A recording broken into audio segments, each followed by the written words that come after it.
Hello, नमस्कार दोस्तों। कैसे हैं आप लोग? आशा करते हैं आप सब लोग अच्छे और स्वस्थ होंगे।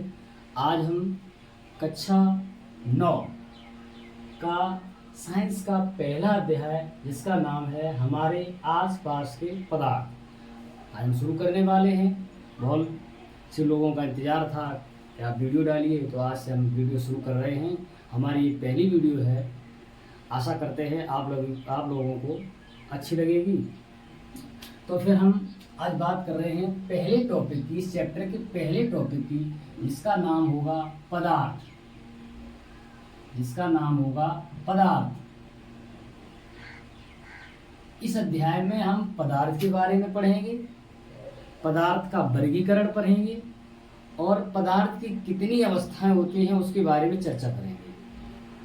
सेकंड अध्याय में हम पढ़ेंगे कि हमारे आसपास के जो पदार्थ हैं वो शुद्ध हैं। उसमें हम तत्व है, धातु, अधातु, विलयन, उनके बारे में चर्चा करेंगे। ठीक है, तो फिर यहाँ पर शुरू करते हैं पदार्थ। पदार्थ को हम मैटर भी कहते हैं। मैटर, पदार्थ जो होता है उसे मैटर कहते हैं। पदार्थ का एक दूसरा नाम भी है, इसे द्रव्य भी कहा जाता है।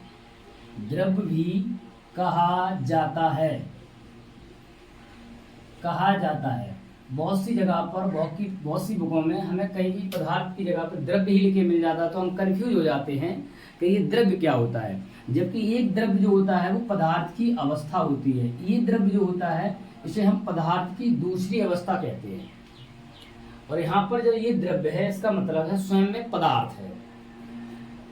अब परिभाषा की बात करेंगे, इसकी डेफिनेशन क्या होती है। देखो डेफिनेशन, परिभाषा। अगर हम परिभाषा की बात करें तो हम कह सकते हैं हर वह वस्तु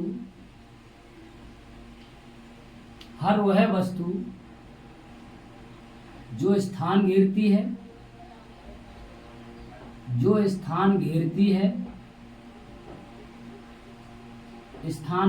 है, जिसका द्रव्यमान होता है,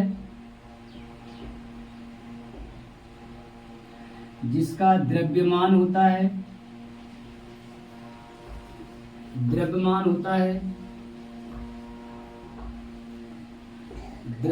होता है, पदार्थ कहलाती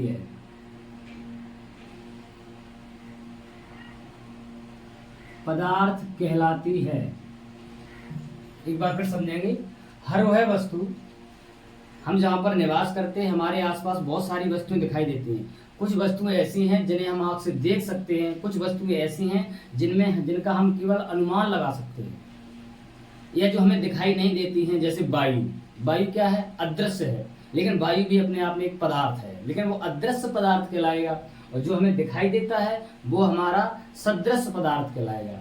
तो यहाँ पर लिखा है हर वह वस्तु जो स्थान घेरती है, जिसका अपना द्रव्यमान होता है, पदार्थ कहलाती है। द्रव्यमान शब्द यहाँ पर आया है। द्रव्यमान का मतलब क्या होता है? द्रव्यमान का मतलब होता है किसी भी वस्तु में द्रव्य की निश्चित मात्रा, जो द्रव्य की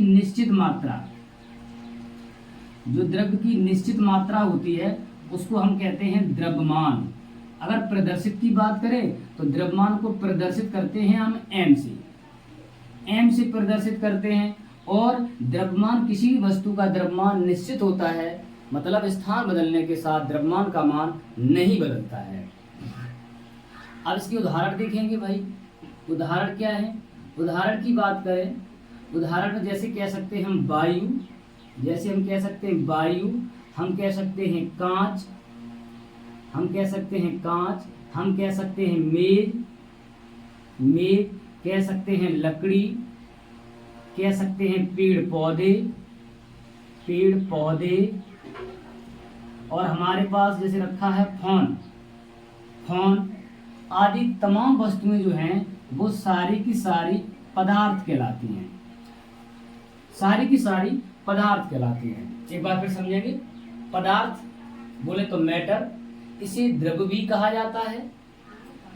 हर वह वस्तु जो स्थान घेरती है, जिसका अपना द्रव्यमान होता है, पदार्थ कहलाती है।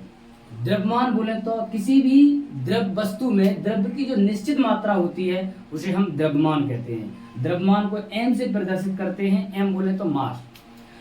और एग्जाम्पल की बात करें जैसे वायु, कांच, मेज, लकड़ी, पेड़ पौधे, फोन आदि, और भी कह सकते हैं जैसे पुस्तक है, पेन है, ये बोर्ड है और तमाम चीजें हैं। जिन वस्तुओं को हम देखते हैं वो सारी की सारी पदार्थ हैं।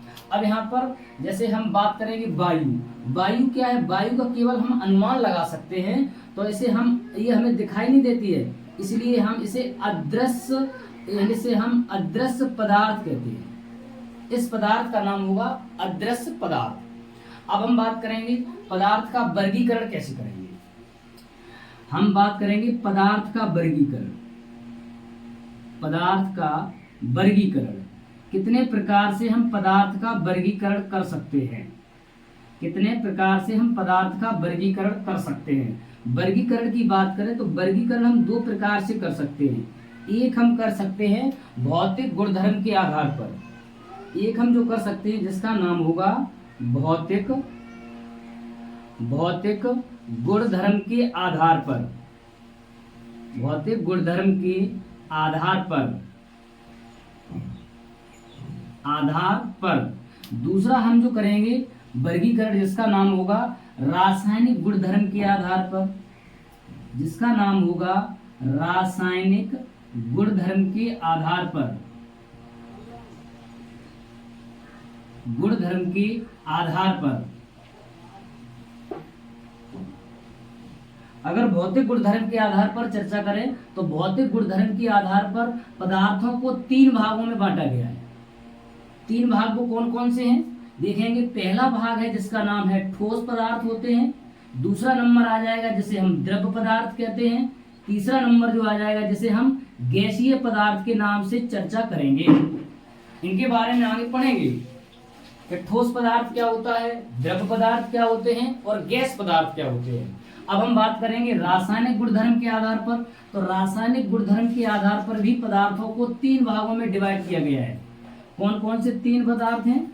एक हम पहला पढ़ेंगे तत्व, दूसरा पढ़ेंगे जिसका नाम होगा यौगिक,